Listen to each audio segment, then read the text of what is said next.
Hello बच्चों, तो कैसे हैं आप सभी लोग। Welcome to this amazing platform named Vidyahisht. हम आपका स्वागत करते हैं माइंड स्पार्क लेक्चर सीरीज के लेक्चर नंबर 2 मोल कंसेप्ट। मैं हूं Pawan Sharma, your chemistry mentor from IISER Pune. So guys, one of the most important thing is about this batch is it is totally free for students who are preparing for IISER aptitude test 2026। और इसका जो आपको batch notes and DPP हैं वो विद्या hist website पर completely मिलने वाले हैं। तो गाइस, बिना किसी देरी के हम चालू करते हैं लेक्चर। ये है मोल कंसेप्ट का लेक्चर नंबर 2, जहाँ की हमने पिछले लेक्चर में डिस्कस किया था लिमिटिंग रिएजेंट कंसेप्ट। अगर आपने हमारा पिछला लेक्चर नहीं देखा तो आप एक बार वो देख लीजिएगा, लिमिटिंग रिएजेंट कंसेप्ट। अब यहाँ पे हम उसके कुछ क्वेश्चंस देखने वाले हैं ताकि आपका कंप्लीट हो जाए एक बार रीजन में। तो हमने एक बार देखा था कि जैसे कि हमें कुछ भी परसेंटेज में दिया हो तो हम उसको लाइक 100 ग्राम के तौर पे देखेंगे, तो उनका मास हम मान लेते हैं जैसे 40 ग्राम सल्फर हो जाएगा यहाँ पे, और 60 ग्राम ऑक्सीजन हो जाएगा। तो हम उनका मोल निकालेंगे। मोल कैसे निकालेंगे? मोलर मास से डिवाइड करके। सल्फर का 32 होता है, यानी कि 5/4 यानी 1.25 मोल। ऑक्सीजन का निकालेंगे 60 डिवाइडेड बाई 32। यहाँ हो जाएगा आपका, अगर हम डिवाइड करें 30 डिवाइडेड बाई 16, 15/8।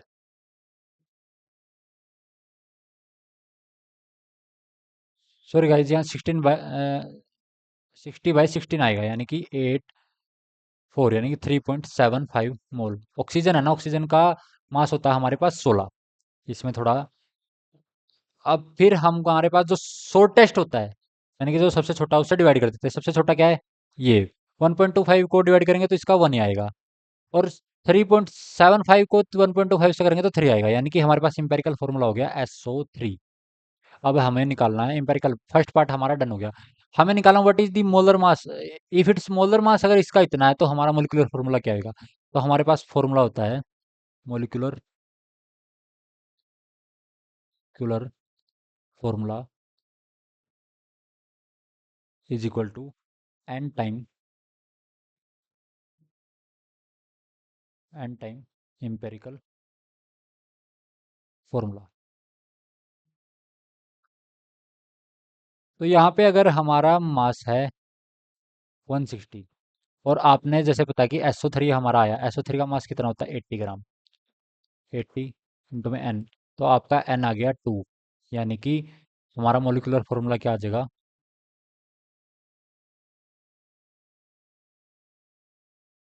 2 × SO2 यानी कि H2O4।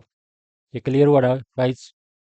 तो आंसर आ गया हमारा H2O4। तो बिना किसी देर के चलते हैं नेक्स्ट स्लाइड पे। तो यहाँ पे हमारा जो आज का लेक्चर है, जहाँ पे हम डिस्कस करने वाले हैं स्टोइक्योमेट्री के बारे में। लिमिटिंग रिएजेंट का हम कुछ क्वेश्चन देखेंगे, बट हमने लिमिटिंग रिएजेंट होता क्या है वो हमने पीछे डिस्कस कर लिया है। स्टोइक्योमेट्री के बारे में पढ़ेंगे, concentration terms, molarity, molality, normality, equivalents, और उसके बाद टाइट्रेशन, जो कि हमारा आखिरी टॉपिक होएगा। उसके बाद हम आगे आने वाले लेक्चर में डिस्कस करेंगे रिडॉक्स रिएक्शन। तो बिना किसी देरी के चलते हैं guys. Limiting reagent, so I think यहाँ पे भी टीम ने कर दिया है, तो मैं थोड़ा बता देता हूँ। In a chemical reaction the limiting reagent is the substance that gets completely used up first. It limits the amount of product that can be formed because its gone the reaction cannot be continue either if other reactants are still available। मैं बताता हूँ आपको। आप तो सोचोगे कि sir आपने तो ये आपको हमको डेफिनेशन चाहिए दी, इसका मतलब क्या है? मैं बताता हूँ। लिमिटिंग रिएजेंट क्या होता है? जैसे कि मान लिया कोई भी हम रिएक्शन लेते हैं, CH4 plus CO2, sorry plus O2 gives CO2 plus H2। सबसे पहले तो हमको कोई भी रिएक्शन बैलेंस करनी है। यहाँ एक कार्बन है, यहाँ एक कार्बन है। हाइड्रोजन 4 है तो यहाँ भी 4 कर लेते हैं। यहाँ ऑक्सीजन है 2 और 2 4, यहाँ भी 4 कर लेते हैं। तो यहाँ पे हमको दिया गया है एक मीथेन का मोल 2 ऑक्सीजन के मोल के साथ, एक मीथेन का मोल 2 ऑक्सीजन के मोल के साथ 1 मोल CO2 निकालता है। अगर मैं यहाँ बोलूँ कि मीथेन आपको दिया है 3 मोल, मीथेन आपको दिया है 3 मोल, और ऑक्सीजन दिया आपको 4 मोल, तो आपको 3 मोल के साथ तो ऑक्सीजन का 6 मोल चाहिए था, बट आपका यहाँ पे 4 मोल है। तो यहाँ के 2 का 1 बना रहा था, 4 के कितने बनाएंगे आपके? टू ही मोल CO2 बनेगा। इसलिए यहाँ पे जो ऑक्सीजन है वो एक लिमिटिंग रिएजेंट है, वही डिसाइड करेगा कि कितना प्रोडक्ट बनेगा। बाकी का जो ये एक्सेस में CH4 था वो अनरिएक्टेड रह जाएगा। इसी का मतलब होता है लिमिटिंग रिएजेंट गाइस। और हम इस पे क्वेश्चन देखने वाले हैं आगे जाके। कुछ की पॉइंट्स हैं लिमिटिंग रिएजेंट के। Limiting reagent determines the maximum amount of product can be formed. ये तो हमने बताया है, क्योंकि सब कुछ डिपेंड लिमिटिंग रिएजेंट पे होगा कि कितना रिएक्शन आगे जाएगा, कितना प्रोडक्ट हमारा बनने वाला है वहां से। Other reactants present in excess are called excess reagents. जैसे यहाँ पे CH4 एक्सेस में था तो उनको हम बोलते हैं एक्सेस रिएजेंट्स। क्या बोलते हैं guys? Excess reagents. To identify the limiting reagent you can balance करना है। सबसे पहले हमने देख लिया मोल्स में कन्वर्ट करना है। अगर अभी तो मैंने मोल्स में दिया था, अगर आपको मोल्स में नहीं दिया तो आपको मोल्स में कन्वर्ट करना है। कंपेयर दी मोल रेशियो, वहां पे मोल रेशियो कंपेयर करने के बाद आप लिमिटिंग रिएजेंट बहुत आसानी से फाइंड कर लेंगे। तो बिना किसी देरी के चलते हैं नेक्स्ट स्लाइड पे। यहाँ पे एक एग्जांपल है, मैं आपको यहाँ पे सोल्व करके दिखाता हूँ। ये बोल रहा है N2 + 3H2 गिव्स 2NH3। और यहाँ पे इन्होंने दिया 5। देखो सबसे पहले तो ये बैलेंस है कि नहीं है, ये देखो ये बैलेंस है। तो 1 मोल ऑफ नाइट्रोजन के साथ 3 मोल ऑफ हाइड्रोजन चाहिए। तो यानी कि अगर 5 मोल नाइट्रोजन है, 12 ही है, तो दो बनाने के लिए इसका एक के साथ 3 चाहिए, दो बनाने के लिए। तो 5 के साथ तो हमें 15 चाहिएंगे, बट है हमारे पास 12। तो 12। तो यहाँ पे हमारा लिमिटिंग रिएजेंट क्या हो गया? लिमिटिंग रिएजेंट हो गया हमारा हाइड्रोजन। हाइड्रोजन डिसाइड करेगा कि कितना बनेगा। 3 से 2 बन रहा है, तो 1 से क्या? 2/3। और 12 से कितना बनेगा? 8 मोल बनेगा। और इसका 1 से 2 बन रहा था, यानी कि 4 से ही इसका तो 8 मोल बन जाता। यानी कि N2 का 1 मोल बचेगा अनरिएक्टेड। क्या बचेगा गाइस? अनरिएक्टेड। ये सब आपको बिल्कुल अच्छे से ध्यान देखना है। चलते हैं नेक्स्ट क्वेश्चन की तरफ। यहाँ है गाइस आपका 2H2 + O2 गिव्स 2H2O। ये तो आपकी रिएक्शन ही बैलेंस दी है। इसके 2 मोल और इसका 1 मोल चाहिए इसके 2 मोल बनाने के लिए। अगर इसके 5 मोल गिवन है तो इसके 2 हैं, तो हमें बताना है लिमिटिंग रिएजेंट क्या है। इसके 2 से 1 चाहिए, इसके 2 से 1 चाहिए, इसके 5 से कितना चाहिए होगा? 2.5। बट है कितना हमारे पास? है 2 ही। तो यानी कि ऑक्सीजन हो गया हमारा लिमिटिंग रिएजेंट। क्या हो गया गाइस? Limiting reagent. और इसके हम 1 से 2 बना सकते, तो इसके 2 से हम बना पाएंगे 4 मोल। तो हमें पता चल जाएगा अमाउंट ऑफ वाटर फॉर्म्ड 4 मोल। और लिमिटिंग रिएजेंट O2, यानी कि O2 4 मोल, ऑप्शन डी। तो आंसर आ जाएगा हमारा ऑप्शन डी गाइस। तो क्लियर है। तो अब हम बढ़ते हैं नेक्स्ट क्वेश्चन की तरफ। नेक्स्ट क्वेश्चन क्या बोल रहा है? C3H8 + 5O2 plus gives 3CO2 + 4H2O। देखो इस क्वेश्चन के लिए हम एक नई स्लाइड ले लेते हैं गाइस। ये क्या बोल रहा है? C3H8 + CO2 gives, sorry, plus oxygen gives CO2 + water. तो सबसे पहले तो हम इनको बैलेंस कर लेते हैं। यहाँ कार्बन 3 है तो यहाँ भी 3 कर लेते हैं। यहाँ हाइड्रोजन 8 हैं तो यहाँ भी हाइड्रोजन 8 कर लिया। अब ऑक्सीजन यहाँ 4 हैं और यहाँ 6 हैं, तो 10, यानी कि हम ऐसा कर लेंगे तो ये हो जाएगी हमारी बैलेंस इक्वेशन। तो यहाँ दिया है 44 gram of propane and 160 oxygen. तो इन्होंने बोला है 44 ग्राम प्रोपेन और 160 ऑक्सीजन। तो इसका 1 मोल के साथ ऑक्सीजन के चाहिए होते हैं इसको 5 मोल। सबसे पहले तो हम प्रोपेन का मास देख लेते हैं, यानी कि 3 इंटू में 12 प्लस में 8, यानी कि 44 ग्राम। यहाँ पे हमारा 1 ग्राम प्रोपेन लिया गया है। तो 1 ग्राम प्रोपेन के लिए ऑक्सीजन का कितना चाहिए होता है? ऑक्सीजन का चाहिए होता है 5 ग्राम, 5 मोल। 1 मोल ऑफ प्रोपेन के साथ चाहिए होता है 5 मोल ऑफ ऑक्सीजन। अब देखते हैं ऑक्सीजन का कितना है। O2 का होता है मास 32 ग्राम, तो 160 डिवाइडेड बाई 32, यानी कि 10/2, यानी कि 5। तो हमारा यहाँ पे पूरा पूरा ही है 5, ये मोल है, 5 मोल ऑक्सीजन ही है गाइस। 1 मोल के साथ हमको 5 मोल ही चाहिए, तो 1 ही मोल प्रोपेन है, 1 ही मोल, सॉरी, 5 मोल ही ऑक्सीजन है। तो हमारे पास यहाँ पे सब कुछ पूरा पूरा है, कोई भी लिमिटिंग रिएजेंट नहीं है, तो इसलिए हो जाएगा बोथ रिएक्ट कंप्लीटली। आंसर आ जाएगा ऑप्शन सी। अब नेक्स्ट क्वेश्चन की तरफ मूव करते हैं। नेक्स्ट क्वेश्चन क्या बोलता है, two reactants A and B react 1:2, यानी कि एक mole of A needs 2 mole of B to react. तो हमारे पास 3 मोल ऑफ ए है और 4 मोल ऑफ बी है, तो हमें तो बी का क्या चाहिए होगा, 6 मोल चाहिए होगा 3 मोल ऑफ ए के लिए, तो इसलिए बी क्या हो गया हमारा लिमिटिंग रिएजेंट। तो हमारे पास ऑप्शन बी करेक्ट हो जाएगा। Option B correct guys. तो बढ़ते हैं नेक्स्ट स्लाइड की ओर। नेक्स्ट स्लाइड क्या बोलती है, स्टोइक्योमेट्री के बारे में हम पढ़ेंगे थोड़ा। Stoichiometry, stoichiometry is the quantitative study of reactants and product. Basically stoichiometry हमारा क्वांटिटी के बारे में बताता है, रिएक्टेंट्स और प्रोडक्ट्स की कितना मोल बन रहा है, कितनी मोलैरिटी लग रही है, कितनी नॉर्मेलिटी लग रही है, वो completely measurement like stoichiometry.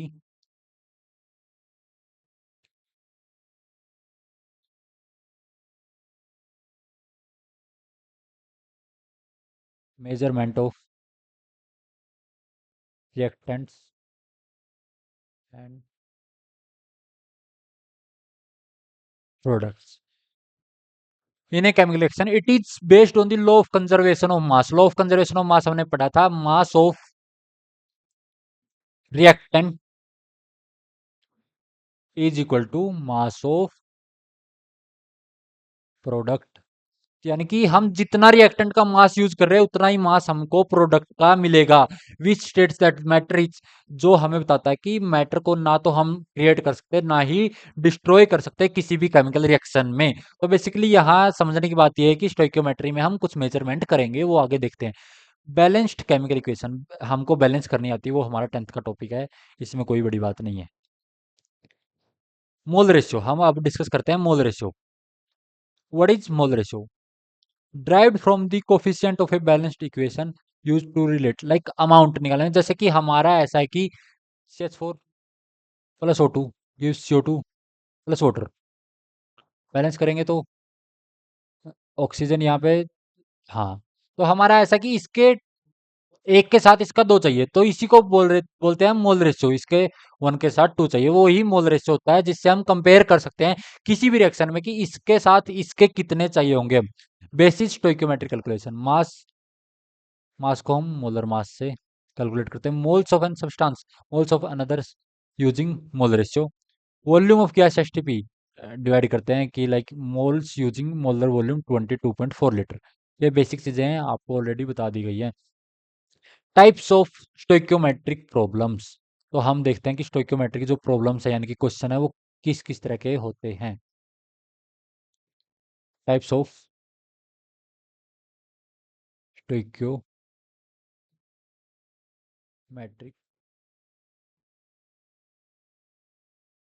Problems, जो कि एक है हमारा रहने वाला है मास मास कैलकुलेशन। तो हमारे को दिया होगा given mass of an substance, एक मास दिया होगा सब्सटेंस का, दूसरे का हमें फाइंड करना, तो हम उसको मोल से ही कंपेयर करके बताएंगे किसी भी रिएक्शन में। जैसे कि हमने हमको जो मास दिया है उसको हम मोल्स में कन्वर्ट कर सकते हैं, कैसे, गिवन मास बाय मोलर मास अगर हम कर दें तो हमारा कन्वर्ट हो जाएगा, ये किस में कन्वर्ट हो जाएगा गाइस, मोल्स में, यहाँ पे कन्वर्ट हो जाएगा। तो हम फिर उसके बाद मोल रेशियो देखेंगे कि इसके इसके साथ कितने चाहिए। तो अगर इसके इसके साथ 2 चाहिए तो हम 2 से मल्टीप्लाई कर देंगे, और उसके मोलर मास से अगर हम मल्टीप्लाई कर देंगे तो हमें अदर का हम मास निकाल सकते हैं। अदर क्या है, लिमिटिंग रिएजेंट प्रॉब्लम, ये हमने अभी देखा ही है। परसेंटेज यील्ड कैसे निकालते guys, actual yield by theoretical yield. Theoretical yield यानी कि आप कोई भी केमिकल रिएक्शन करते हैं, फॉर्मूला से आपको लगता है कि इतना मास आना चाहिए और आया इतना, उसी से हम परसेंटेज यील्ड निकालते हैं। अब हमारे पास कुछ एग्जाम्पल हैं, कुछ हम क्वेश्चन डिस्कस करेंगे गाइज। ऑलमोस्ट देख लेते हैं कितने क्वेश्चन है, 1 2 3 4 5 सिक्स सिक्स क्वेश्चन हम यहाँ पे डिस्कस करने वाले हैं, ताकि हम कुछ भी लाइक इस बैच में हम जो भी चीजें लेके आ रहे हैं वो लाइक कुछ भी हम टॉपिक डिस्कस करते हैं उसके आपको क्वेश्चन जरूर करवा के जाते हैं, ताकि आपको सब चीजें क्लियर हो, आपका इस बैच में बहुत से ज्यादा आपका बेनिफिट हो। तो अब हम यहाँ पे देखते हैं, how many gram of CO2 are produced when 10 gram of C2H6 burns completely in oxygen. यहाँ पे अनबर्न की बात नहीं की जाएगी, यानी कि कंप्लीटली ऑक्सीडेशन हुआ है, यानी कि CO2 और वाटर बने हैं। यानी कि हम देख लेते हैं C2H6 plus O2 CO2 plus water. सबसे पहले तो बैलेंस कर लेते हैं, दो कार्बन, 6 हाइड्रोजन, 6 हाइड्रोजन। ऑक्सीजन अब यहाँ पे होगी 3 4 7, ये 7/7/2 से मल्टीप्लाई कर दिया। तो यहाँ 10 ग्राम ऑफ C2H6 है। C2H6 का हम देख लेते हैं मास कितना होगा। C2H6 का मास होगा 30 ग्राम, तो यानी कि 10 ग्राम दिया है बाई 30 ग्राम, यानी कि 0.33 मोल। एक मोल के साथ ऑक्सीजन का चाहिए होता है 3.5, तो 0.33 के साथ कितना चाहिए होगा। तो हमें लाइक 1/3, तो इन्होंने पूछा है कि CO2 कितना बनेगा, तो 1 ग्राम से 2 मोल बनता है, सॉरी 1 मोल से 2 मोल बनता है, तो 0.33 से कितना बनेगा, यानी कि 1/3 इंटू में 2 इतना बनेगा। तो यहाँ पे मास पूछा है, तो मोल्स आगे तो मोलिकुलर मास से अगर हम मल्टीप्लाई कर दें तो यहाँ पे हमारा आ जाएगा, क्या आ जाएगा गाइस, हमारा गिवन मास आ जाएगा, यानी कि 88/3, जो कि आएगा 29.33 ग्राम। तो ये हमारा आंसर यहाँ पे गिवन है। तो क्रिस्टल क्लियर गाइस, यहाँ पे आपको क्वेश्चन समझ आ रहे हैं। अब डिस्कस करते हैं नेक्स्ट क्वेश्चन की ओर हम बढ़ते हैं। ये क्वेश्चन क्या बोल रहा है, when 3 moles of aluminium, aluminium के 3 मोल रिएक्शन करते हैं आयरन ऑक्साइड पे, जहां इसका ऑक्सीडेशन नंबर है आयरन का +3, as per the following reaction. देखो सबसे पहले हम बैलेंस करते हैं।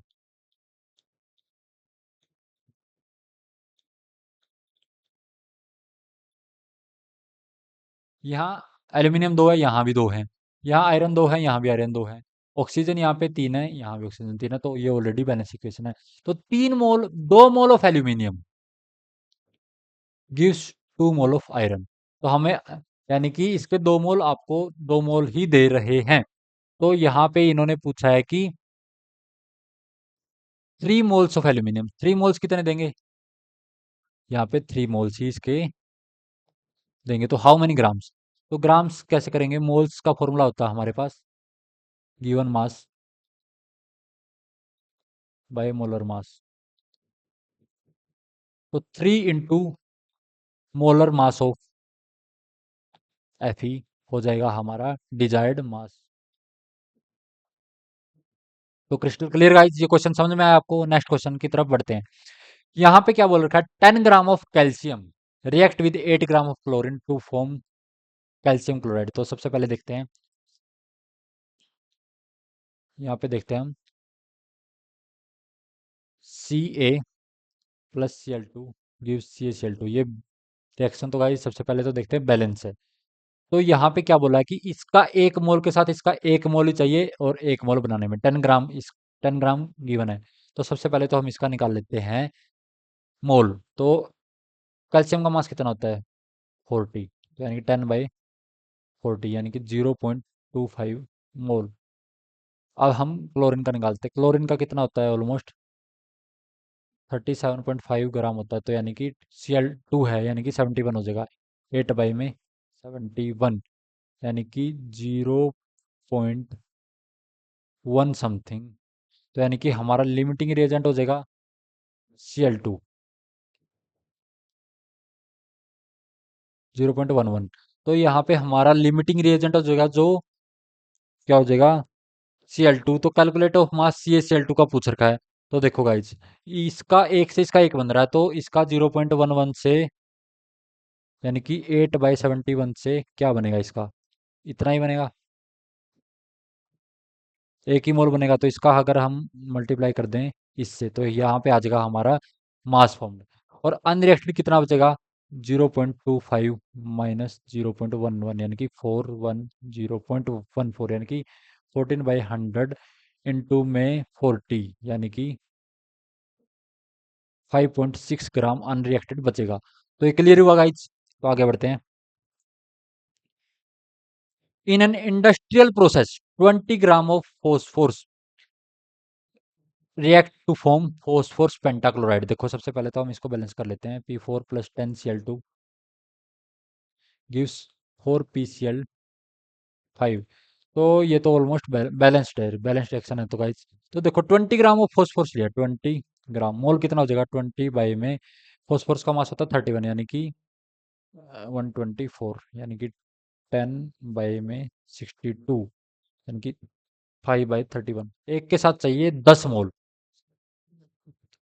तो यहाँ पे एक के साथ 10 मोल चाहिए। तो सबसे पहले तो हमको यहाँ देखना कि एक के साथ इसके 4 बन रहे हैं।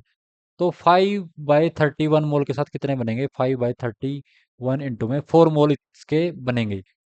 तो सबसे पहले हम थ्योरेटिकल यील्ड निकालते हैं। इतने मोल है तो मास कितना हो जाएगा? मास हो जाएगा हमारा 31 प्लस में 37.5 इंटू में 5। तो यानी कि 35 7 जा 35 3 8 5 2.5 यानी कि 187.5 प्लस 31 यानी कि 0.5222 2225/10 इंटू में 5/31 इंटू में 4। ये आ जाएगा हमारा, क्या आ जाएगा ये? थ्योरेटिकल मास जो आना चाहिए। और जो हमारा एक्चुअल आया है वो 45 आया है।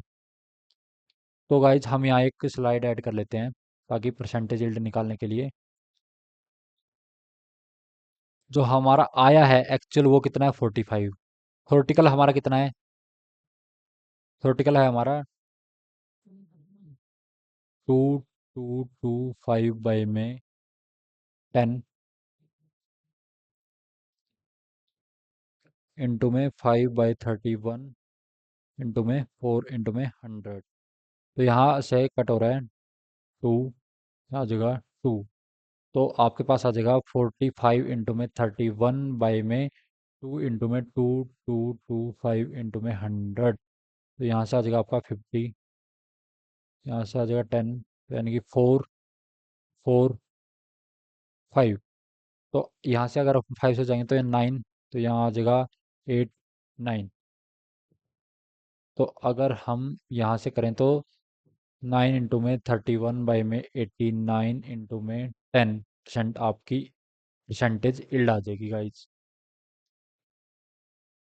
तो ये मेथड आपको क्लियर हुआ। तो नेक्स्ट क्वेश्चन पे चलते हैं। अगर आपको किसी भी क्वेश्चन में कुछ भी डाउट है तो आप कमेंट सेक्शन में मुझे बता सकते हैं। हर एक डाउट का आपको सोल्यूशन मिलेगा बेफिक्र। और आप विद्या हिस्ट की कम्युनिटी भी ज्वाइन कर सकते हैं। कम्युनिटी हमारे द्वारा जो बनाई गई है, टेलीग्राम टेलीग्राम कम्युनिटी है, जहां आप सभी मेंटर से, जो भी माइंड स्पार्क बैच के मेंटर हैं, माइंड स्पार्क बैच मेंटर से आप डाउट क्लियर कर सकते हैं। आपके आप कोई भी स्पेसिफिक टॉपिक आपने उन मेंटर से पढ़ा है तो आप वहाँ पे अपने डाउट क्लियर कर सकते हो गाइज। तो अब हम बात करते हैं hydrogen react with nitrogen. N2 + 3H2 gives 2 ammonia. तो यहाँ पे हमारा है what volume of hydrogen gas in litre at STP is required to. देखो 1 मोल, 3 मोल से इसके 2 मोल बन रहे हैं। तो सबसे पहले तो हमारे पास ये है कितना? 44.8/22.4 यानी कि ये हमारे पास 2 ही मोल है। तो हमारे पास चाहिए हमको हाइड्रोजन के 3 मोल। तो हमारे पास वॉल्यूम कितनी होएगी? वॉल्यूम हम अगर निकालेंगे तो 3 इंटू में 22.4 यानी कि हमारे को चाहिए होगी यहाँ पे 67.2 litre. am I right guys? या 67.2, सॉरी हाँ लीटर। आपको यहाँ पे वॉल्यूम चाहिए होगी हाइड्रोजन की 44.8 अमोनिया बनाने के लिए। Clear guys? तो अब हम बढ़ते हैं अगले क्वेश्चन की ओर। अगला क्वेश्चन क्या बोलता है? A hydrocarbon is completely burnt in oxygen producing 88 gram of CO2 and 54 gram of water. यानी कि आपका यहाँ पे दे रखा है 4 मोल ऑफ CO2 बन रहा है और 3 मोल H2O। यानी कि हमारे पास ये आ रहा है आपका 4 CO2 प्लस 54, नहीं सॉरी 3H2O। तो यहाँ पे आपका होगा O2 प्लस में C6H। तो यहाँ x 4 है, x की वैल्यू आ गई 4। y देखो गाइस, y यहाँ पे कितना है, y 6 है, y की वैल्यू आ गई आपका 6। तो यानी कि आपका हो जाएगा C4H6 आपका हाइड्रोकार्बन रहने वाला है। अगर इसका इंपेरिकल फॉर्मूला रखें तो C2H3 इसका इंपेरिकल फॉर्मूला रहने वाला है। If the molar molar mass of the compound is 58, find the C4, यानी कि 12 4 जा प्लस 6। तो मोलिकुलर मास हमें आप यहाँ से हम बता देंगे। तो अभी हमने क्या क्या डिस्कस किया गाइज, अभी तक हमने जो कि डिस्कस किया है एक बार हम रिवाइज कर लेते हैं। अभी तक हमने इस चैप्टर में मैटर के बारे में पढ़ लिया है, सब्सटेंसेस, टर्म्स, एटॉमिक मासेस और एम्पिरिकल फॉर्मूला।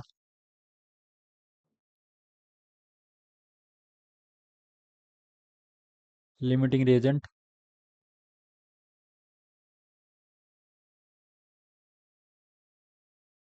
और कुछ टर्म्स और। तो इन सब के आपने क्वेश्चन डिस्कस कर लिए गाइज। अब हम जल्दी से बिना कुछ देरी के आगे बढ़ते हैं। तो अब हम पढ़ने जा रहे हैं इक्विवेलेंट।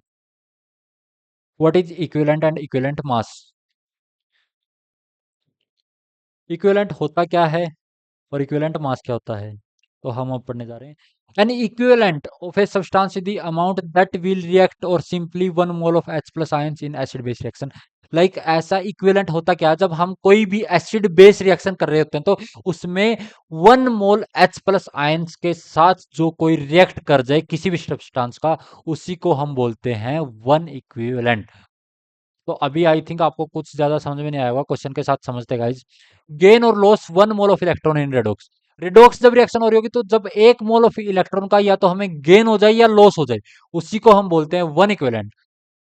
रिएक्ट विद और रिप्लेस, यानी कि हम जब एक मोल के साथ रिएक्शन कर लें किसी स्टोइकियोमेट्रिक रिएक्शन में, उसको ही हम बोलते हैं वन इक्विवेलेंट। तो यहाँ पे हमने 3 अलग अलग तरीके से वन इक्विवेलेंट की डेफिनेशन पढ़ी। इक्विवेलेंट मास क्या होता है, इक्विवेलेंट मास क्या होता है गाइस, होता है मोलर मास बाय में एन फैक्टर। तो अब गाइस हमें तो इक्विवेलेंट क्या होता है, इक्विवेलेंट की ओर लिख लेते हैं एक बार फॉर्मूला। इक्विवेलेंट होता है हमारे पास गिवन मास बाय में इक्विवेलेंट मास।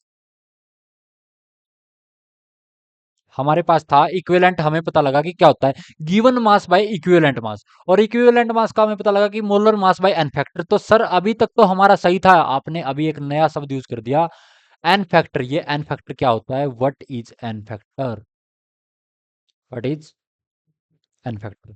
तो एन फैक्टर हम गाइस बताते हैं आपको व्हाट इज एन फैक्टर, और एन फैक्टर फाइंड करने में के भी कुछ मेथड बताएंगे। N factor of a substance depend on type of reaction. अगर आप एसिड की अगर बात करते हैं तो number of H plus that can be denoted. कोई भी आइसर है, सॉरी कोई भी एसिड है तो जो कि कुछ like specific number of H plus donate कर सके, उसी को उसका उतना ही एन फैक्टर। जैसे कि HCl है, एक H डोनेट कर सकता है, HCl को हम क्या है H प्लस Cl नेगेटिव। जब हम इसको किसी पानी में या कहीं भी डालते हैं, हाइड्रोलाइज होता है तो एक H निकलता है, तो इसका एन फैक्टर 1 होगा। H2SO4 है, 2H प्लस SO4 2 नेगेटिव। तो यहाँ इसका एन फैक्टर क्या होता है 2। H3PO4 में एन फैक्टर 1 भी हो सकता है, 2 भी हो सकता है और 3 भी हो सकता है, डिपेंडिंग ऑन द रिएक्शन की कितने प्रोटॉन निकल रहे हैं। तो एन फैक्टर, आपने एसिड का एन फैक्टर समझ लिया कि H प्लस जितने डोनेट हो सके उतना ही उसका एन फैक्टर होता है। अब हम नेक्स्ट केस में पढ़ते हैं। नेक्स्ट केस फॉर बेसिस, जितने OH माइनस डोनेट है उसके, जैसे कि NaOH में क्या होता है Na प्लस OH माइनस, उतने ही उसका एन फैक्टर होगा। और साल्ट्स में क्या होता है गाइस, टोटल पॉजिटिव और negative charge on the dissociated ions. जैसे कि Na2CO3 है, डिसोसिएट्स करने के बाद 2Na प्लस CO3 2 नेगेटिव। तो एन फैक्टर हमारा यहाँ पे क्या हो गया, एन फैक्टर हो गया हमारा 2। AlCl3 जैसे कि 3Cl-, 3 निकल रहे हैं Cl- के, तो यानी कि एन फैक्टर हो गया हमारा 3। साल्ट का है, यानी कि साल्ट का सिंपल क्लियर फंडा है कि टोटल पॉजिटिव और नेगेटिव चार्ज जो डिसोसिएट होते हैं कितने, यहाँ पे देखो जैसे Na+ और CO3 2 नेगेटिव, एन फैक्टर हमारा यहाँ पे आया 2। 3Cl- गए तो यहाँ पे हमारा एन फैक्टर आ गया 3। For redox reaction n factor is equal to number of electron. Redox reaction में आप कितने नंबर ऑफ इलेक्ट्रॉन गेन करते हो या कितने लॉस करते हो उस पर डिपेंड करता है। जैसे कि Fe की ऑक्सीडेशन स्टेट +2 से +3 में जा रहा है, यानी कि एक का यहाँ पे क्या हो रहा है, लॉसिस ऑफ 1 इलेक्ट्रॉन, तो यानी कि एन फैक्टर 1 हो गया। MnO4- +7 से +2 में जा रहा है, तो यहाँ पे क्या हो गया, गेन ऑफ 5 इलेक्ट्रॉन, तो यानी कि यहाँ पे क्या हो गया हमारा एन फैक्टर, एन फैक्टर क्या हो जाएगा यहाँ पे गाइस 5। तो यहाँ पे एप्लीकेशन ऑन फैक्टर क्या है, नॉर्मेलिटी इक्विवेलेंस। देखो अभी तक नॉर्मेलिटी आई थिंक आपने पढ़ा नहीं है, हमने क्या पीछे छोड़ा है क्या कुछ, नहीं मैंने आई थिंक छोड़ दिया है कुछ, डायरेक्ट हम आ गए थे, ओके हम डायरेक्ट यहाँ पे आ गए थे, सॉरी गाइज। तो कंसंट्रेशन टर्म्स हमें पढ़ना पड़ेगा पहले, तो तभी हम नॉर्मेलिटी के साथ, इतना जितना मैंने पढ़ाया उतना आपको समझ में आ सकता है, उसमें कोई दिक्कत नहीं है। कंसंट्रेशन टर्म्स हम पढ़ेंगे, उसके बाद हम क्वेश्चंस पे आएंगे, और ये क्वेश्चन होने के बाद हमारा एक टॉपिक बचेगा सिर्फ टाइट्रेशन, इस फिर हमारा ये चैप्टर हो जाएगा कंप्लीट। कुछ हम कंसंट्रेशन टर्म्स पढ़ते हैं। कंसंट्रेशन टर्म्स क्या, मास परसेंट, मास परसेंट, मास परसेंट क्या होता है, mass of solute by mass of solution into में 100, इसी को बोलते हैं, इसी को क्या बोलते हैं गाइस, इसी को बोलते हैं mass percentage. Like 10 gram of NaCl means 10 ग्राम, अगर 10 ग्राम 10% NaCl सॉल्यूशन है, इसका मतलब है कि 10 ग्राम NaCl in 100 gram of solution. पूरा अगर 100 ग्राम का सॉल्यूशन है तो उसमें 10 ग्राम NaCl है। मैं बोलूँ कि 20% ऑफ 20% ऑफ लाइक की अमोनिया, 20% ऑफ ग्लूकोज, इसका मतलब है कि 20 gram of glucose in complete 100 gram of solution. Mass by volume percentage क्या है, वॉल्यूम परसेंटेज क्या होता है guys, like volume of solute by volume of solution तो में 100, वहां भी सेम था, वहां मास था सोल्यूट का, यहाँ वॉल्यूम है, तो सिंपल है। लाइक अब मैं बोलूं कि 10% वाटर, इसका मतलब है कि 10% वाटर है, 100 लाइक 10 ml या 10 लीटर बोलूं, 10 ml वाटर है 100 ml के कंप्लीट सॉल्यूशन में। तो यहाँ से कंप्लीटली हुआ गाइज आपका, आई थिंक अभी हमने ये सब पढ़ लिया है। तो अब हम आते हैं इस पे, mass volume percentage and then कुछ टर्म्स पे। मास वॉल्यूम परसेंटेज क्या होता है गाइस, मास का वॉल्यूम के साथ परसेंटेज, यानी कि मास ऑफ सोल्यूट, एक तो था मास मास, एक था वॉल्यूम वॉल्यूम, ये है mass volume, mass of solute in gram by volume of solution into 100। ऐसा होता है ना, लाइक कि गाइस 5 ग्राम NaCl डाल दिया कुछ स्पेसिफिक वॉल्यूम ऑफ सॉल्यूशन में, तो उसी को हम निकालते हैं मास बाय वॉल्यूम परसेंटेज। ये कहाँ यूज होता है ओपनली, बायोलॉजिकल और फार्मास्यूटिकल कंसंट्रेशंस में। मोलारिटी का होता है, मोलारिटी बहुत इंपॉर्टेंट है गाइस। मोलारिटी होता है हमारा moles of solute by volume of solution, volume of solution in litre, यानी कि आपको मोल्स निकालना है सोल्यूट का, और बाय में volume of solution in litre, वही हमारा होता है मोलैरिटी। अब हम डिस्कस करते हैं मोलैलिटी। मोलैलिटी क्या होता है गाइस, मोलैलिटी होता है मोल्स ऑफ सोल्यूट, यहाँ आई थिंक थोड़ा गलत लिखा है, यहाँ होगा mass of solvent in KG. यानी कि मोलैरिटी और मोलैरिटी में यहाँ फर्क इतना ही आपका, वहां मोल ऑफ सोल्यूट ऊपर था, यहाँ पे भी मोल ऑफ सोल्यूट ऊपर है। नीचे था वहां पे आपका volume of solution in litre, यहाँ आपका mass of solvent in KG. ये है आपका मोलैलिटी जिसकी यूनिट है मोल बाय केजी। नॉर्मेलिटी क्या होता है? नॉर्मेलिटी होता है number of equivalents of solute. Number of equivalents आपको निकालने आगे, given mass by equivalent mass. Equivalent mass आपको निकालना आ गया molar mass by n factor. N factor आपको निकालने के मेथड बता दीजिए, बता दिए गए हैं गाइस। तो एन क्या है? Number of equivalents of solute by volume of solution in litre. Completely समझ में आएगा इस? मोलैलिटी आपको समझ में आ गई, नॉर्मेलिटी समझ में आ गई। मोलैलिटी और नॉर्मेलिटी में एक फर्क देख लेते हैं, नीचे volume of solution in litre ही है, ऊपर बस number of equivalents of solute है। ठीक है।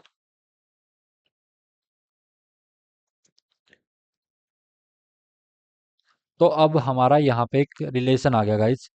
नॉर्मेलिटी होगी मोलैरिटी इंटू में एन फैक्टर। समझा गाइस? ये है आपको इम्पोर्टेंट, इसमें मैं स्टार मार्क कर देता हूँ, ये आपको याद करना है। अब आगे हम डिस्कस करेंगे ये क्वेश्चन, उसके बाद हम करेंगे टाइट्रेशन। हमारे यहाँ पे एक, इसके बाद है एक, दो क्वेश्चन करने के, तीन क्वेश्चन करने के बाद हमारा ये है, और उसके बाद एक, दो, तीन, चार, पाँच कुछ क्वेश्चन करने के बाद टाइट्रेशन है। तो बिना किसी देरी के चालू करते हैं। What is the n factor of H2SO4? H2SO4 क्या है गाइस? एसिड है H2SO4, और मैंने बताया था ये होता है 2H प्लस और SO4 2 नेगेटिव में, यानी कि दो हाइड्रोजन डोनेट किए तो एन फैक्टर क्या हो गया? दो। समझे guys? Find the equivalent mass. Equivalent मास क्या होता है हमारे पास? इक्विवेलेंट मास होता है हमारे पास मोलर मास बाय में एन फैक्टर। एन फैक्टर हमने निकाल लिया, इसका दो है। मोलर मास हो जाएगा टू, प्लस में 16 फोर जा 64 प्लस 32, यानी कि 98। ओके, तो 98 डिवाइडेड बाय 2 यानी कि 49 आ गया इसका equivalent mass in the redox reaction. Fe2 से Fe3, 2 से 3 में जा रहा है, यानी कि वन ऑक्सीडेशन स्टेट का चेंज हो रहा है, तो यानी कि एन फैक्टर क्या हो जाएगा आपका? वन। Crystal clear guys? आगे की हम कुछ टर्म्स पढ़ते हैं। मोल fraction, parts per million and formality. Formality आपके टॉपिक में नहीं है guys, formality note in syllabus of IIT 2026, तो ये आपको नहीं पढ़ना है। मोल फ्रैक्शन क्या है guys? Moles of solute by में, मोल्स ऑफ सोल्यूट बाय में मोल्स ऑफ सॉल्वेंट, यही है हमारा mole fraction. Parts per million क्या होता है? ppm जिसको हम बोलते हैं। Mass of solute by mass of solution into में 10⁻6, 10⁻6। तो क्लियर हुआ गाइस? ppm आपको समझ में आ गया, मोल फ्रैक्शन आपको समझ में आ गया, नॉर्मेलिटी मोलैरिटी ये आपको समझ में आ गए। तो आपको क्वेश्चन निकालने आ गए, एन फैक्टर निकालने आ गया, इक्विवेलेंट समझ में आ गया। अब हम कुछ क्वेश्चन डिस्कस करने के बाद चलते हैं हमारा last and most important topic titration पर। अभी हमारे पास कुछ पांच क्वेश्चन है, तो हम वो देख लेते हैं guys. A solution is prepared by dissolving 5 gram of KOH। KOH 5 gram, उसका हमें मोलर मास दिया है, in enough water to make 20 ml of solution. तो देखो 5 ग्राम इसका जो हमारा सोल्यूट है, सोल्यूट क्या है? KOH, इसका हम निकाल लेते हैं मोल, 5/56, ये आगे इसके मोल्स। हमको पूछा मोलैरिटी, मोलैरिटी हम साफ साफ बता सकते हैं हमें, moles of solute by volume of solution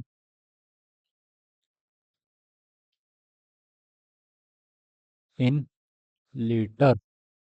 तो अब यहाँ हम यहाँ से देख सकते हैं गाइस, मोल्स ऑफ सोल्यूट कितने हैं? मोल्स ऑफ सोल्यूट है यहाँ के 5/56। और सॉल्यूशन सॉल्यूशन क्या है कि वाटर में मिला है, तो 200 बाई में 1000 यानी कि ये आ जाएगा हमारा 5/56 इंटू में 10/2 यानी कि 5 आ जाएगा 25/56 मोलर। यह आ गई इसकी molarity. If the total mass of the solution is 205 gram, the mass percent of KOH। तो इन्होंने अगर सॉल्यूशन का मास इतना है तो आपको मास परसेंटेज निकालना आता है, mass of solute by 205 into में 100। ये आपका डन है गाइस। चलते हैं बिना किसी देरी पे नेक्स्ट क्वेश्चन की ओर। नेक्स्ट क्वेश्चन क्या बोलता है आपका, 24 gram of ethylene glycol is dissolve 200 gram of water, calculate molality. देखो इसमें moles of solute by mass of solvent in KG होता है गाइस, इन केजी। तो 24/62 डिवाइडेड बाय 200/1000, तो यानी 24/62 इंटू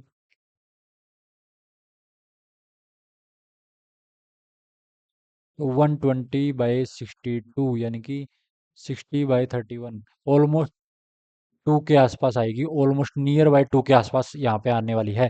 तो अगर आपको डेंसिटी दी है, डेंसिटी क्या होता है, मास बाय में वॉल्यूम, आपको दिया है 1.05 ग्राम पर ml। तो मोलैरिटी कैसे निकालोगे, मोलैरिटी को आपको पता है, मोलर मास से सबसे पहले डिवाइड कर दो। 1.05 ग्राम को हमने डिवाइड कर दिया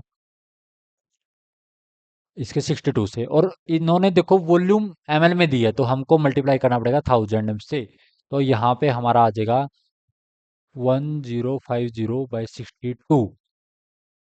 तो आई थिंक अगर ये डिवाइड हो रहा होगा, नहीं ये डिवाइड नहीं हो रहा, ये आपका 502 लाइक 1050 यानी कि 525 डिवाइडेड बाई में 31। तो ये आपका रहने वाला है। तो आपको यहाँ पे मोलैलिटी फाइंड होगी, मोलैलिटी फाइंड होगी। एग्जैक्ट कैलकुलेशन आप कर सकते हैं, कंसेप्ट हमने आपको बता दिए कि कैसे क्या है और कैसे क्या रहने वाला है गाइस। अब हम चलते हैं हमारी 30th स्लाइड पे। तो गाइस सबसे पहले तो आप विद्या हिस्ट कम्युनिटी, विद्या हिस्ट कम्युनिटी कम्युनिटी ज्वाइन कर लो ताकि आपको कंप्लीट हेल्प मिल सके।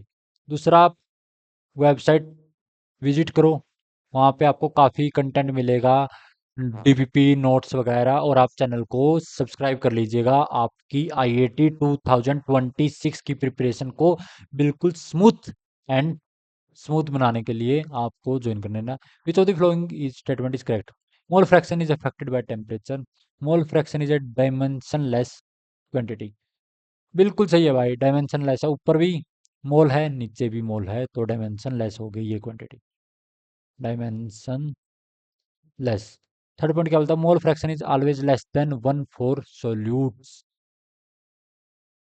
तो सोल्यूट का अगर निकालेंगे तो वो तो हमेशा ही लेस देन 1 आएगा, तो बी और सी आपके करेक्ट हैं। तो आंसर आ गया ऑप्शन डी गाइस। तो बिना किसी देरी के चलते हैं नेक्स्ट क्वेश्चन पे हम। नेक्स्ट क्वेश्चन क्या बोल रहा है, 10 gram of unknown dibasic, dibasic का क्या मतलब है, एन फैक्टर 2 यहाँ पे दिया भी हुआ, इज कम्प्लीटली न्यूट्रलाइज्ड बाय 100। ये गाइस थोड़ा उसका क्वेश्चन है, टाइट्रेशन का क्वेश्चन है, इसको यहाँ शिफ्ट कर देते हैं, टाइट्रेशन में मैं ये क्वेश्चन आपको कराऊंगा, नो प्रॉब्लम।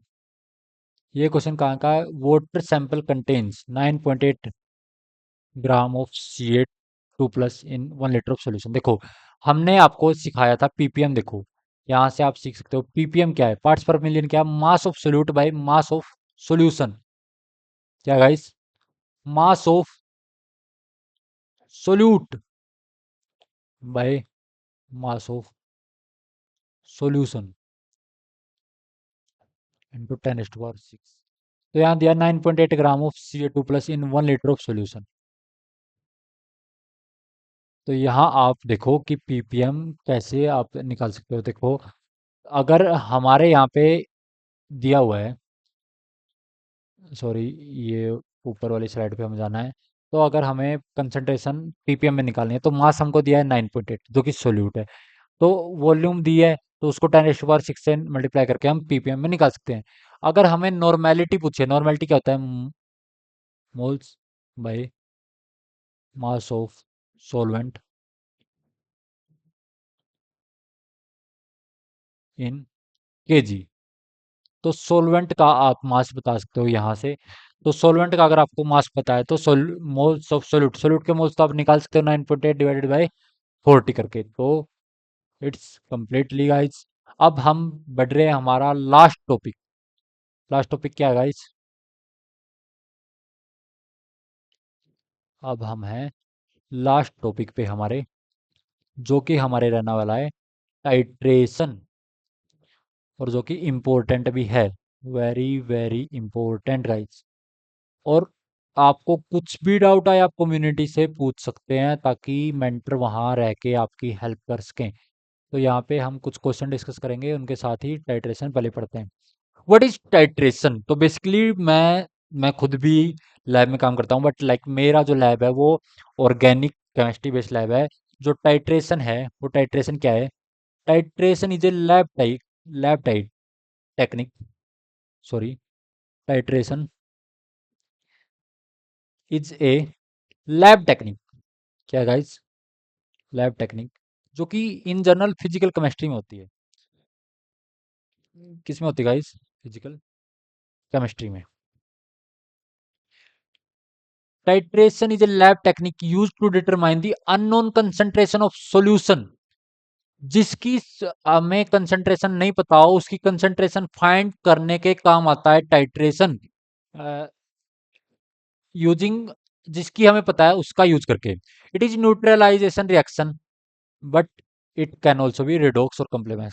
तो हमारे पास टाइट्रेशन के टाइप देख लेते हैं। टाइट्रेशन के हमारे पास टाइप हैं: acid based titration, redox titration, कॉम्प्लोमैक्स कॉम्प्लेक्सोमेट्रिक। कॉम्प्लेक्सोमेट्रिक हमारे सिलेबस में नहीं है, हमको ये दो पढ़नी है, एसिड बेस एंड रेडो। सबसे पहले हम बेसिक टर्मिनोलॉजी पढ़ लेते हैं। टाइट्रेंट, टाइट्रेंट क्या होता है? Solution of non concentration. जो हम ब्यूरेट, जब हम लैब में करते हैं तो हम ब्यूरेट में जो हम फील करते हैं, जो हम ब्यूरेट में फिल करते हैं वो होता है हमारा टाइट्रेंट, जिसका हमें पता होता है क्योंकि हम मेजर करके डाल सकते हैं कि कितना है। एनालाइट क्या होता है? और टाइट्रेट भी हम जिसको बोलते हैं, जिसका हमें पता नहीं होता। फिर हम देखते हैं कि उसका कितने एमएल से या कितनी वॉल्यूम से या कितनी कंसंट्रेशन से न्यूट्रलाइजेशन हो रहा है, उसी से हम निकालते हैं अननोन कंसंट्रेशन। एंड पॉइंट क्या होता है? The point where the reaction is just complete. Like हम जब टाइट्रेशन कर रहे होते हैं कुछ हमको पता चलता है, जैसे कलर चेंज हो गया या कोई गैस होगी, वहां से हम एकदम से पता लगा लेते हैं यहाँ तो हमारा कंप्लीट हो गया है। तो हमारे यहाँ पे इंडिकेटर कौन से होते हैं? Phenolphthalein and methyl orange.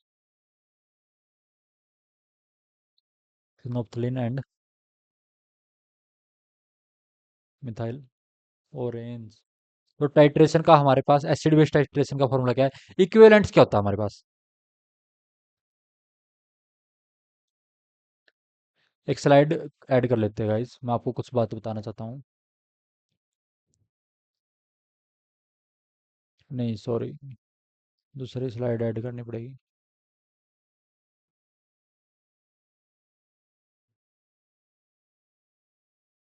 तो देखो गाइस, किसी भी केमिकल रिएक्शन में, इन एनी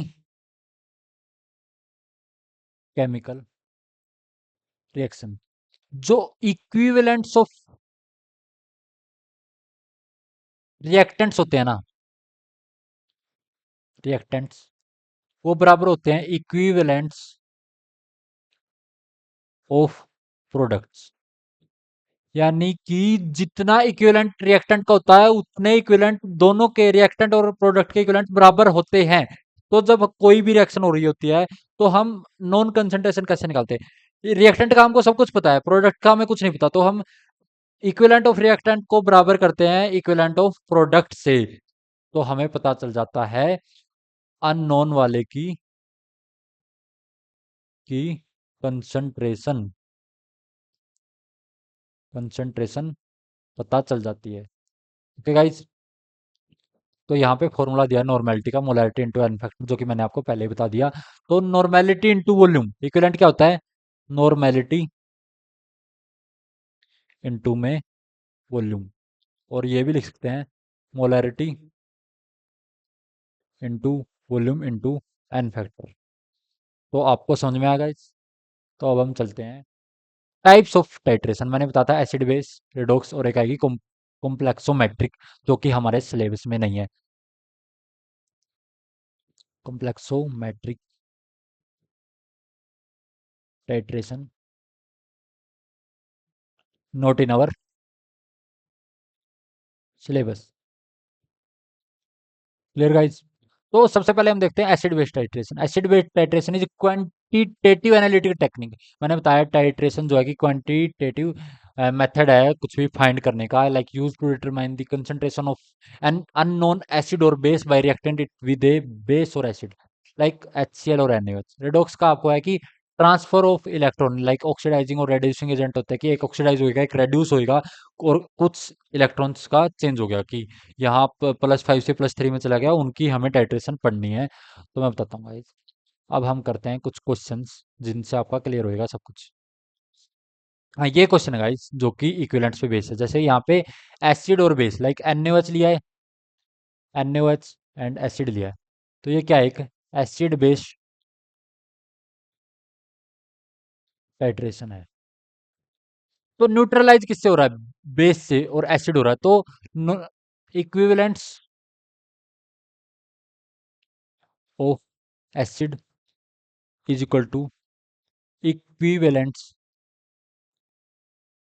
ऑफ बेस। तो 10 ग्राम ऑफ अननोन डायबेसिक, तो इक्विवेलेंट्स हम निकाल सकते हैं गिवन बाय में। हमें इसका मोलर मास नहीं पता, तो मोलर मास को हम m मान लेते हैं, बट एन फैक्टर क्या है इसका, 2 है एन फैक्टर। तो यहाँ पे इक्विवेलेंट आ जाएगा अपना 20 में m।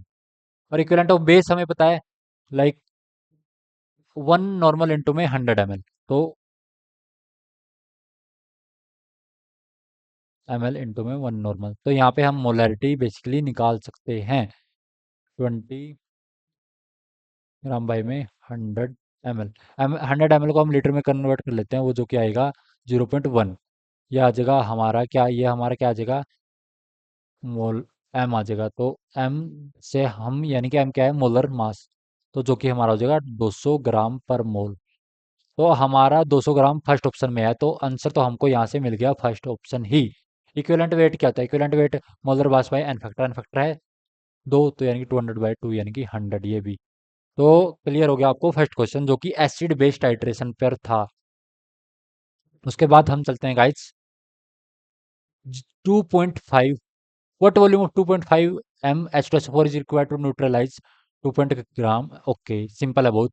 2.5 मोलर, तो मोलैरिटी इंटू में एन फैक्टर इंटू में वॉल्यूम क्या होता है, इक्विवेलेंट। इक्विवेलेंट ऑफ H2SO4 बराबर होने वाले हैं इक्विवेलेंट ऑफ NaOH की।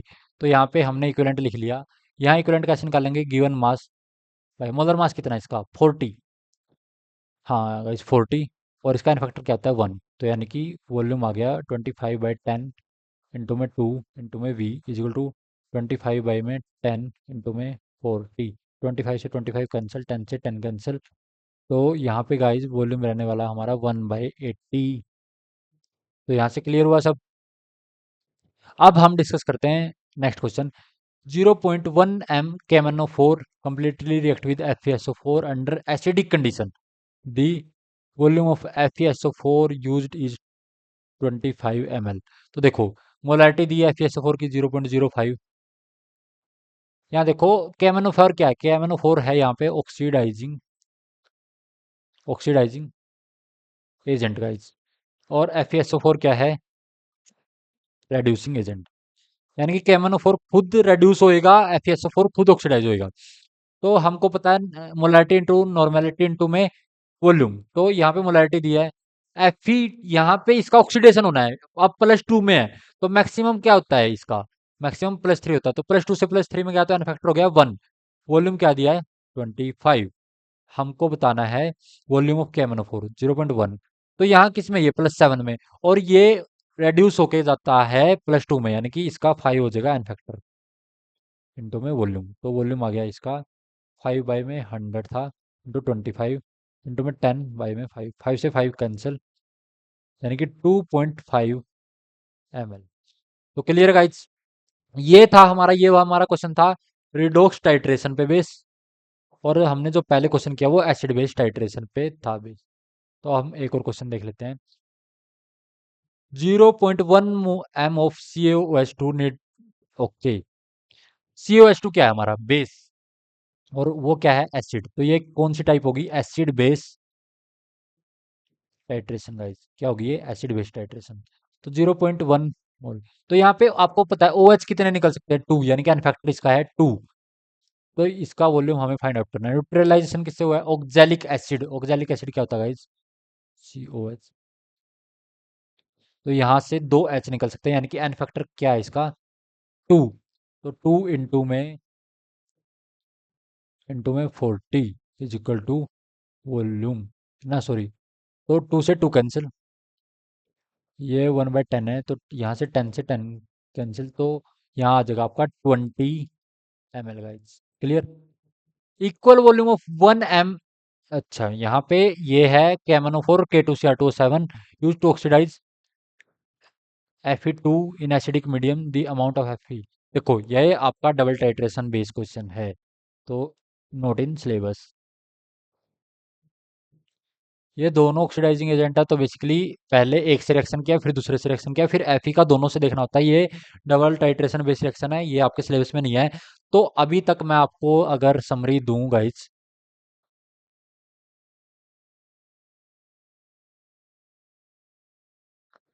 समरी अगर हम दें, समरी में हमने क्या क्या डिस्कस कर लिया है, मोल कंसेप्ट का हर एक चीज, titration, empirical formula, limiting reagent, concentration terms. तो बेसिकली जो जो भी आईआईटी के सिलेबस में है, मैटर, एटम, मॉलिक्यूल, कंपाउंड, जो जो भी आपके आईआईटी के सिलेबस में है वो हमने क्या कर लिया यहाँ पे कंप्लीटली डिस्कस कर लिया इस चैप्टर का, और आपको ऐसे ही हर चैप्टर का कंप्लीट कंटेंट मिलने वाला है। अगर आपको नोट्स और इसके डीबीपी चाहिए तो आप विद्या हिस्ट की वेबसाइट पे जाइए, वहां पे आपको कंप्लीटली मिलेगा। तो थैंक यू गाइस लेक्चर में कंप्लीटली जुड़ने के लिए। मैं हूं पवन शर्मा, आपका केमिस्ट्री मेंटर। ऐसे ही आपको कंप्लीट लेक्चर मिलते रहेंगे। थैंक यू गाइस यहाँ तक जुड़ने के लिए। All the best for your IIT 2026। आपको बहुत अच्छे से मेहनत करना है ताकि आपका सिलेक्शन अच्छे से अच्छे आइजर या आईआईएससी में हो। Thank you guys.